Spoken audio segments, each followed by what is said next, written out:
વરસાદમાં ખાવાની મજા પડી જાય તેવા ઉપરથી ક્રિસ્પી અને અંદરથી જાળીદાર તેવા ગરમ ગરમ એકદમ ટેસ્ટ દાલ વડા. હાય ફ્રેન્ડ્સ, આજે હું શેર કરીશ તમારી સાથે વાટીદાળના ભજીયા બનાવવાની રેસીપી. તો આગળ આપણે ચણાની દાળને પલાળી લઈશું. તો આપણે 2 વાડકી ચણાની દાળ લઈશું. આ બીજી વાડકી. તો આપણે એની અંદર પાણી એડ કરીને 2-3 પાણી પહેલાં ધોઈ લઈશું ને સરસ એ રીતે.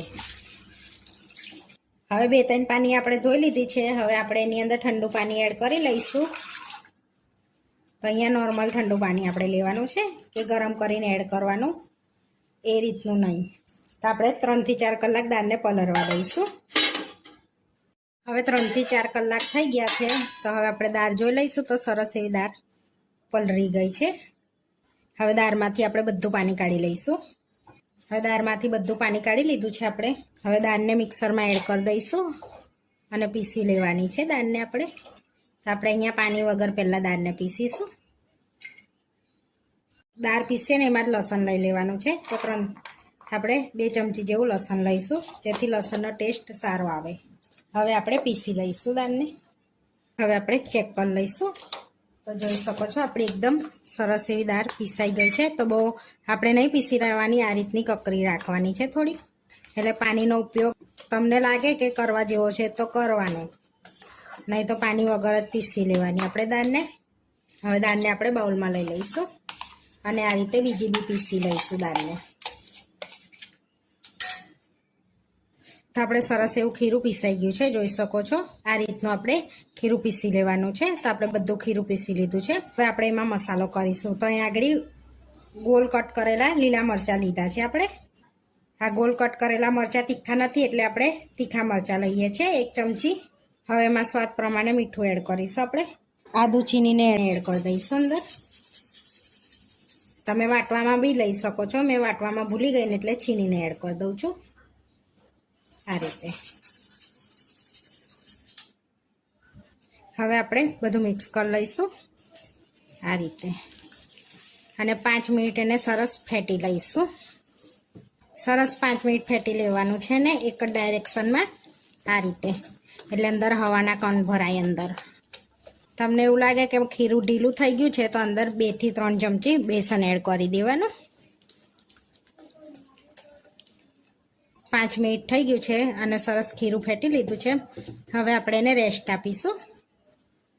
હવે આપણે એને 20 મિનિટ માટે રેસ્ટ આપીશું, જેથી આપણું ખીરું સેટ થઈ જાય. આપણે 20 મિનિટ થઈ ગયું છે. હવે એની અંદર ધાણા એડ કરીશું ને મિક્સ કરી લઈશું આપણે. આપણું ખીરું કમ્પ્લીટ સેટ થઈ ગયું છે. હવે આપણે એની અંદર એકદમ ચપટી સોડા એડ કરીશું. હવે 1 ચમચી જેવું ગરમ થોડુંક તેલ એડ કરીશું. હવે મિક્સ કરી લઈશું આપણે સરસ એવું એમ. તો સરસ એવું આપણે મિક્સ થઈ ગયું છે. હવે આપણે ભજીયા ઉતાર લઈશું. અહીંયા તેલ ગરમ કરવા મૂકી દીધું છે અને તેલ ગરમ થઈ ગયું છે. આપણે સરસ એવું તો ચેક કરી લઈશું. તો અહીંયા સરસ એવું તેલ ગરમ થઈ ગયું છે. તો હવે આપણે ભજીયા ઉતાર લઈશું. આ રીતે અંદર તેલમાં એડ કરી દઈશું. હવે આ રીતે આપણે બધા અંદર એડ કરી દેવાના છે અને ધીમા તાપે સરસ એવા તળાવા દેવાના છે. થોડી વાર તળાવા દઈએ એટલે આ રીતે ઉપર આવી જશે. હવે આપણે પલટાઈ લઈશું અને ધીમા તાપે સરસ કલર ચેન્જ થાય ત્યાં સુધી થવા દઈશું આપણે. આપણા ભજીયા સરસ એવા તળાઈ ગયા છે. હવે આપણે પ્લેટમાં લઈ લઈશું. આ રીતના આપણે કલર રાખવાનો છે ભજીયામાં. હવે પ્લેટમાં લઈ લઈશું આપણે. આ રીતે આપણે બધા ભજીયા તળી લઈશું. હવે આપણે મરચાં તળી લઈશું. હવે આપણે મરચાં તળાઈ ગયા છે. હવે પ્લેટમાં લઈ લઈશું આપણે મરચાં. તો આપણા બધા દાલવડા તળાઈ ગયા છે. હવે આપણે સર્વ કરી લઈશું. તો અહીંયા પ્લેટમાં આપણે દાલવડા લઈ લઈશું. હવે મરચાં લઈ લઈશું આપણે.